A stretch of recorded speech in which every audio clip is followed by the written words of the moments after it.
Ladies and gentlemen, a pack of cards. Now, I want to teach you something that's very useful when it comes to watching cards. When you are sitting down to play cards with your friends, and people should play cards with their friends, friendly games, just for entertainment, just for human companionship, but be very careful whenever you sit down to play, even with friends, when you're playing for money. Because people sometimes, when money's at stake, they become less than fully honest. And I want to show you some basic dishonesty with a pack of cards. Now, let me start off. I'm going to take the ace of diamonds, and from this pack I will take the ace of hearts, and I will take, you probably guessed it, the ace of clubs, and last but not least, the ace of spades. Yes, they're all four in there. Okay? Now, I want to show you there are four aces.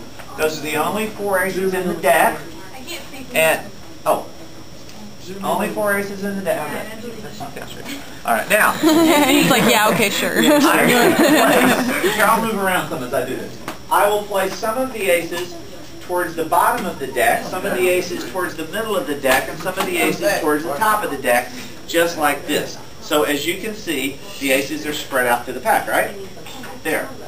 Now let us say that before I sit down to play a game of cards, I have checked, I have put the aces all through the pack, and if I thumb through now, you'll see the aces are in fact all spread out through the pack there, right?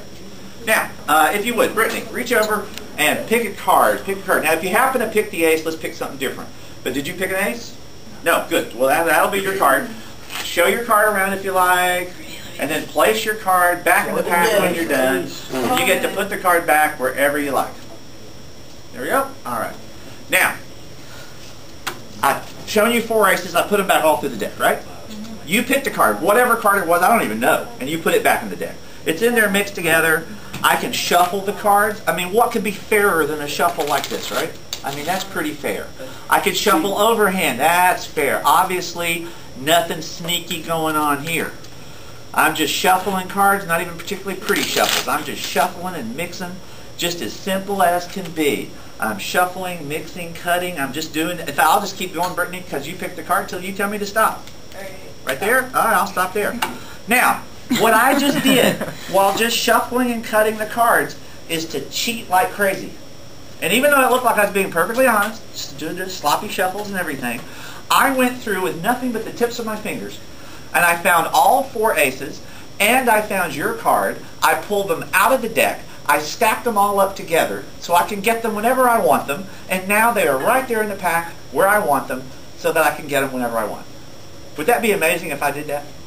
Yeah. From a shuffle pack? Okay. This is how a cheater cheats. First thing you should always look for, if you're sitting there playing cards, people hold cards with their hands wrapped around them usually. They sort of hold them like this. If you ever sit down to play cards, and the person places their fingers along the sides of the deck, their other fingers are curled under, their forefinger extends over the front of the pack. Don't play. Don't play. This is called a mechanic's grip.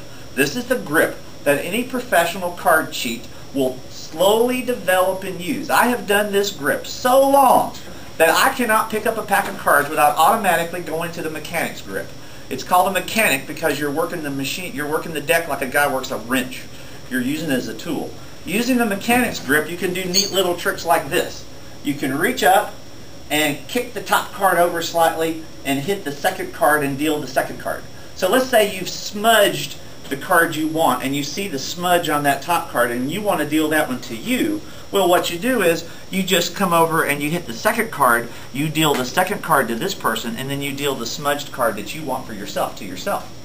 But one of the neatest things about holding the cards like this, it's just as easy to deal off the bottom as it is to deal off the top. So, if from a thoroughly shuffled deck, because you guys saw me mix them up, right? Riffle shuffle, overhand shuffles, everything. If I dealt cards and I dealt one to you, but I dealt my own card off the bottom. If I dealt one to you, but I dealt my own card off the bottom. One to you, my own card off the bottom. Just dealing straight off the bottom. And except I deal myself the bottom cards, I deal you the top cards. And of course, if you're doing with a whole table full of things, you can actually, people get away with this all the time using the mechanic's grip. Then you've got 5 cards. You've got Well, it's a really lousy hand. You've got a 8, 9, 10, but you have a queen and a 3. The odds of filling this straight, just poker. Yeah. The odds of filling a straight are not good. So boom, you got that. But guess what I've got? You got 3 aces. You got 4 aces and her card. I have right off the bottom of the deck from a thoroughly shuffled pack. Here, card sheet. Oh, what was the card you picked? The king of hearts. And there it is. All from a thoroughly mixed and shuffled deck. All you have to do is cheat. So there Can you go. grip. All right, there you are. Remember that. It's not playing poker with Grandpa. Playing poker now.